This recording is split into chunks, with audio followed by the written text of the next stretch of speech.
is that kind of a relationship with the angelic world. And if you get the scientific revolution, if you get that key, then you know that the angelic world is connected, is represented in all of the aspects of the world around us, in nature and in the cosmos.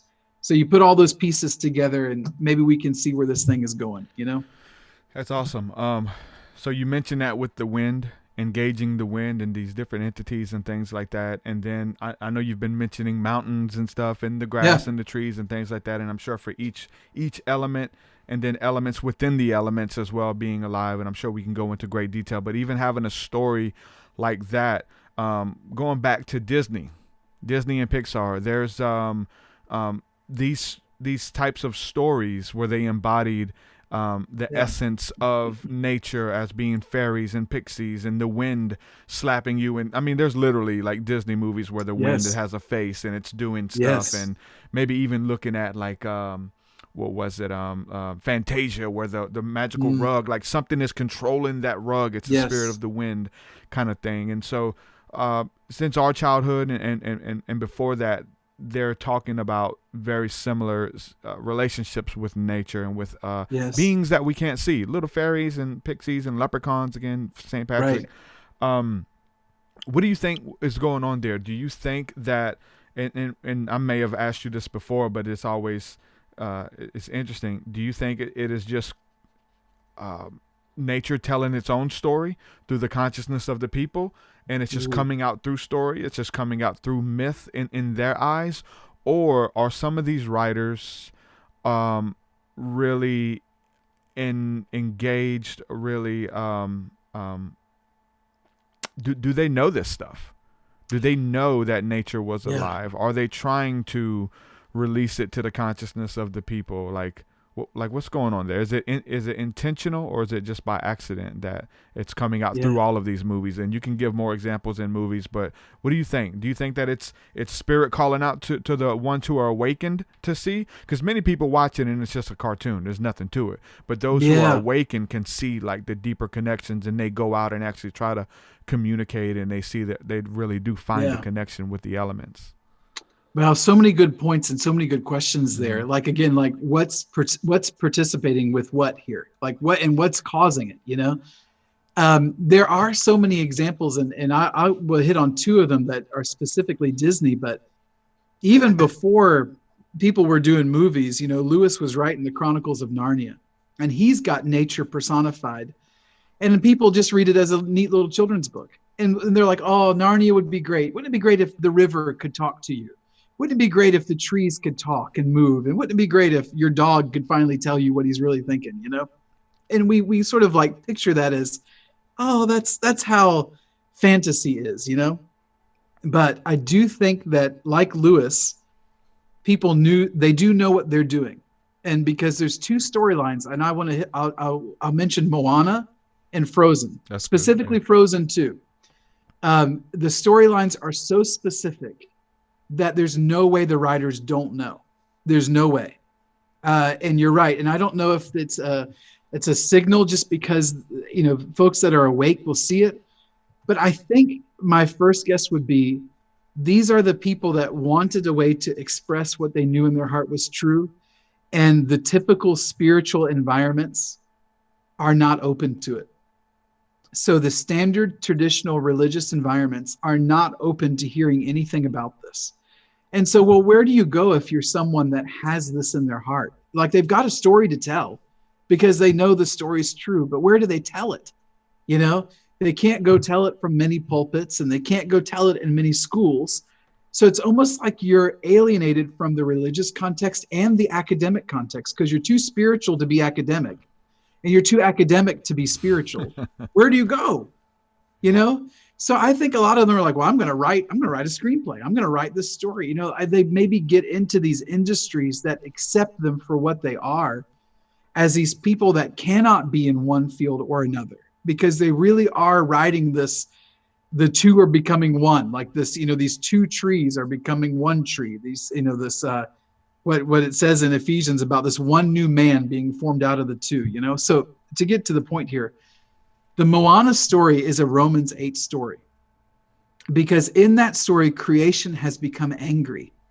and is fighting humans. Remember, the land stops working like it did, and the crops are getting diseases, and and Moana goes on this journey to find this almost like this Mother Earth spiritual being, but she's changed to this volcanic, dark, hated, like she's mad, right? Like she's mad because something's out of order. And the fascinating thing about that story is that it didn't take Maui, right? Who The Rock personifies so well, The Rock, Dwayne Johnson, right? It didn't take Maui to fix the problem. It took a human being to fix the problem. And it really was that picture of Romans 8, when the sons and daughters are revealed, the sons and daughters of God, they're going to free creation. And that's what she did. She took that jewel, and it's like she gave that Mother Earth spiritual being her heart back, and she renewed it. And all of a sudden, it wasn't this thing that was against mankind anymore. Mankind and the spiritual being had come together and created this harmony. So you saw it in Moana. I thought that scene was beautiful when she walks up to the, I'm sure you've seen it, right? Like, she walked, and it's all flaming and volcanic, and she's singing that great Disney song or whatever she's doing. And she's walking up like with the heart of the, whatever it is, and she's saying something like, I can't remember it exactly, but like, I know who you are and I know your name. So it's like she knew what she was seeing was not what it was created to be. And she had to go restore it and bring it into freedom, into the glorious liberty of the sons and the daughters of God. But it came because of a relationship. She knew who it was. It's that classic picture of how does Christ want to rule? By relationship. So then the other one is Frozen 2. And this one is even more specific. If you haven't seen the movie, I'm about to spoil the whole thing. So essentially, there's a place where mankind and nature were working harmoniously. And it stops working harmoniously when mankind builds a dam. And when the dam is torn down, mankind and nature work harmoniously again. And of course, in this movie, nature is represented as spiritual beings. There's a water-like horse. There's a little fire thing. The wind has personality and is even given a name. And if you're watching that again, knowing this key of what's happened in history, that dam that was built was the scientific revolution. That was when mankind cut off from our consciousness that there was this realm of spiritual beings. And because of that, we lost our ability to work with nature. And when the dam is torn down and the water can flow freely again, we suddenly get it back. And at the end of the movie, the technology that they're using is this spiritual connection with nature technology. So they don't send a letter because they put a stamp on it and they put it in the mailbox and the mailman comes and drives away with the mail. They send a letter by writing it, and they give it to the wind, and the wind takes the letter where it's supposed to go. Yeah. So it becomes like this renewal of even what we think about technology, that it's working in perfect harmony with nature. So whoever wrote that story is totally aware of this path that we've gone through with humanity in these last, I don't know, the history of ever. We've gone through this process to where we are today. The song at the end of that movie, Into the Unknown, like diving into the unknown. You nailed that. Oh no, yeah. I didn't. that was on pitch right there. That so was good. No, that song is so good, man, and it's so. There's nothing like going to watch a movie. I mean, there's another one coming out. Disney and Pixar, they're on to something, man. If someone, I wish that people would do more videos and talks like this. Versus, I mean, because you'll find all the negative videos. Disney and Pixar are doing this, and they're teaching you witchcraft, and they're doing and there's so much of that. But if someone can look at that and see the beauty, there's a new one coming out called Soul, and I seen I just seen the preview. I'm like, oh, I'm going to see it. I'm going to see it. What was the other one too? Like with the colors, they had the little balls, and you only had so many, and like was that Inside Out? Is that the one you're thinking of? Inside Out. It was like, there's like these, your consciousness and your emotions and the grumpy. And when, man, that was like, it's I saw that movie. Saw that with my daughter. I'm sitting there watching these movies that they take you on a roller coaster ride, and they impart some deep spiritual truth That's Yeah. always been there. It's in the Bible, but Yeah. you need an allegory. You need Yeah. these people to represent things for you. You need this person that represents your hatred. You need this person that represents your love Yeah. and your compassion, and see them fighting it out. And for some reason, those who have the power to tap into that allegory, which is done through Disney, they're doing a great job. Pixar, those movies. Onward was one that I mentioned to you. It essentially, and you get this at the beginning, I'm not giving it away. It's all of these fairies and elves and magicians and all of these, they're doing life like we're doing them. So Right. essentially, they lost their magic, and so They you went got through the scientific revolution. you got the Minotaur, delivering mail every day, Right. Right. earning his paycheck, and so they lost their magic, and there was no magic there, so they're trying to capture the magic, which I think is a heart cry in the hearts of every individual here, especially for the mystic and for the seer and the prophet. We see those, we see that something is missing, and we see through the nothingness of what they try to sell us to be content with, when we know that there's more.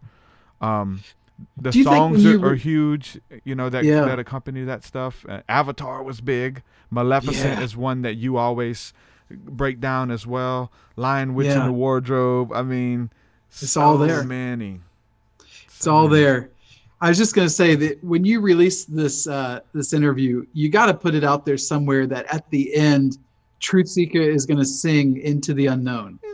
I think that's got to be, it's got to be in there somewhere, because people will hang to the end. Give me auto-tune. I'll sing it with auto-tune, man.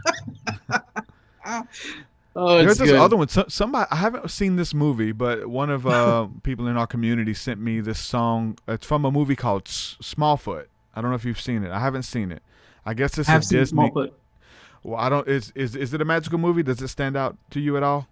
Because there's a song, like the theme song for it. It's like talking about seeking truth, looking to the sky, looking within. You can hear the voice calling you, and the song is amazing. And I've only heard the song. What about the movie? Yeah, it was good. Again, it didn't strike me like it didn't hit me like Frozen 2. When I'm watching Frozen 2, I was like, oh my goodness, they're telling the story of the scientific revolution and the future of humanity. Like they're telling that story, and I didn't have quite that response to it, but it was still good. I mean, it was nothing wrong with it at all. But yeah, and you mentioned this, but when Frozen 2 came out, and I was like, folks, you got to see this. I had a parent actually tell me, like, I'm not taking my kids to see that. I don't, with all the forest nature spirits and all that paganism, worshiping nature spirits. Oh yeah. And that was like in the moment, I didn't say anything, because you just, it's not always time to press the blinking red button, but your heart breaks, because you're like, I wish we could just take 5 minutes and I could show you that Jesus acknowledges that there are these spiritual beings, and that they must have been created by God, right? So there's only one way that this works. Now, if some are fallen and against us, that's one thing.